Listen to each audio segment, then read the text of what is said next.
নমস্কার। বায়োম্যানিয়া by Sukanta sir YouTube প্ল্যাটফর্মে সকলকে স্বাগত। আমরা আজকে আলোচনা করব বায়োডাইভার্সিটি বা জীব বৈচিত্র্য। এটা দারুণ ইন্টারেস্টিং টপিক এবং বর্তমান পার্সপেক্টিভে অত্যন্ত গুরুত্বপূর্ণ একটা জায়গা জীব বৈচিত্র্য। তার কারণ বর্তমানে আমাদের বিভিন্ন ক্রিয়াকলাপের ফলে আমরা দেখছি বিভিন্নভাবে জীব বৈচিত্র্য অর্থাৎ পৃথিবী জুড়ে এই যে জীবনের বৈচিত্র্য, সেই বৈচিত্র্য ধ্বংস হচ্ছে। যত বৈচিত্র্য ধ্বংস হবে বা ধ্বংস হয়ে যাবে, আগামী দিন তত ক্রাইসিস পূর্ণ হয়ে উঠবে। তার কারণ প্রতিটা জীবের এই বাস্তুতন্ত্রে কিন্তু অত্যন্ত গুরুত্বপূর্ণ ভূমিকা আছে। তাই এমতো অবস্থায় জীববৈচিত্র্য এবং তার আরেকটা পার্ট সংরক্ষণ, এটা অত্যন্ত গুরুত্বপূর্ণ।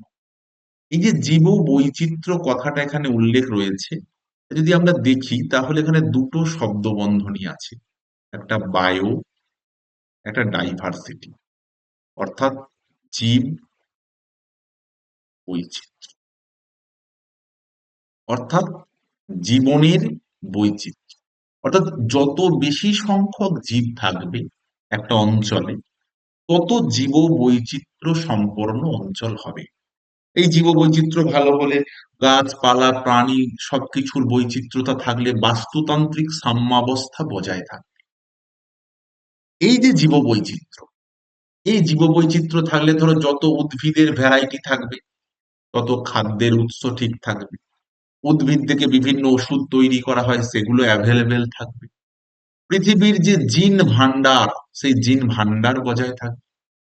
প্রকৃতির ভারসাম্য বজায় থাকবে এবং অর্থনৈতিক গুরুত্ব বা ইকোনমিক্যাল বিভিন্ন ইম্পর্টেন্স গুলো বজায় থাকবে। পরিবেশ রক্ষা, অর্থাৎ পরিবেশ রক্ষা মানে আমরা কি বুঝি? পরিবেশের ভারসাম্য রক্ষা। সেই ভারসাম্য রক্ষা হবে, পরিবেশের উপর ক্ষয়ক্ষতি কম হবে। কৃষিক্ষেত্র, খাদ্যের অ্যাভেলেবিলিটিটা প্রচুর পরিমাণে থাকবে। শিল্প, স্থাপত্য, সাহিত্য, সমস্ত দিকে একটা ফ্লাওয়ারিশ হবে। তাই জীববৈচিত্র্য অত্যন্ত গুরুত্বপূর্ণ। এবং এই জীববৈচিত্র্য গুরুত্বপূর্ণ থেকেও বড় কথা, এই জীববৈচিত্র্যকে বাঁচিয়ে রাখাটা অত্যন্ত গুরুত্বপূর্ণ। এই জীববৈচিত্র্যকে আমরা তিনটে ভাগে ভাগ করতে পারি প্রধানত। একটার নাম জিনগত বৈচিত্র্য, একটার নাম প্রজাতিগত বৈচিত্র্য, একটার নাম বাস্তুতান্ত্রিক বৈচিত্র্য। এই জিনগত বৈচিত্র্য মানে কি? ধরো আফ্রিকার কৃষ্ণাঙ্গ, আমেরিকার শ্বেতাঙ্গ, এরা দুজনাই মানুষ, কিন্তু দুজনার মধ্যে ডিফারেন্স আছে। এক, জিনগত বৈশিষ্ট্য অর্থাৎ জিনগত বৈচিত্র্য। এমন ধরো না, দুটো একই মাতৃগর্ভে জন্ম নেওয়া দুটো বাচ্চা, দুটো কি একই রকম হবে? কখনোই সম্ভব না। দুটোর মধ্যে কোনো না কোনো পার্থক্য থাকবে। দিস ইজ কল্ড জিনগত বৈচিত্র্য। প্রজাতিগত বৈচিত্র্য, দেখবে একটা গান আছে, মানুষ আগে বাঁদর ছিল। পরের লাইনটা আরো মারাত্মক, আসলে মানুষ আদৌ বাঁদরই নয়। তো প্রজাতিগত বৈচিত্র্য, মানুষ আলাদা প্রজাতি, বাঁদর আলাদা প্রজাতি। দিস ইজ কল্ড প্রজাতিগত বৈচিত্র্য।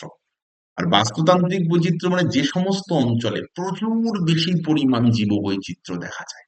ধরো তুমি সুন্দরবনে বেড়াতে গেছো, সেখানকার যে জীব বৈচিত্র্য, এটা হচ্ছে বাস্তুতান্ত্রিক বৈচিত্র্য।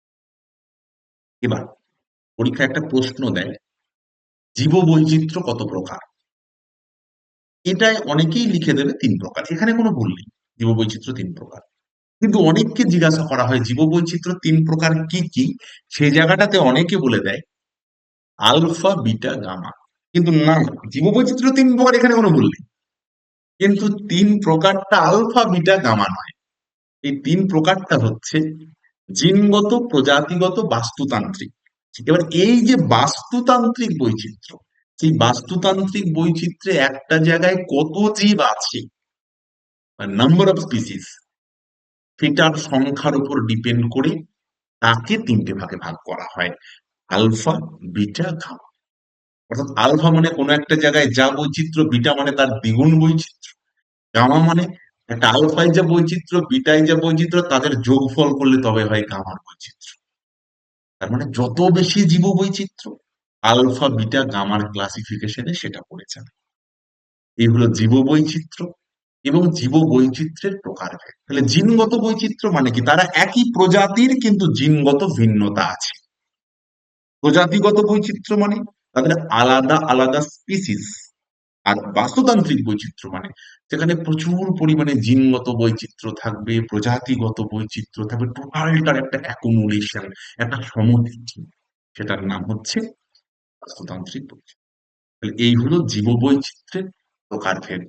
জীববৈচিত্র্য তিন প্রকার, সেটা আলফা বিটা গামা নয়, জিনগত, প্রজাতিগত, বাস্তুতান্ত্রিক। এবার এই বাস্তুতান্ত্রিক বা জিন বৈচিত্র্যে কত সংখ্যক আছে তার উপর বেশ করে তিন প্রকার, আলফা, বিটা।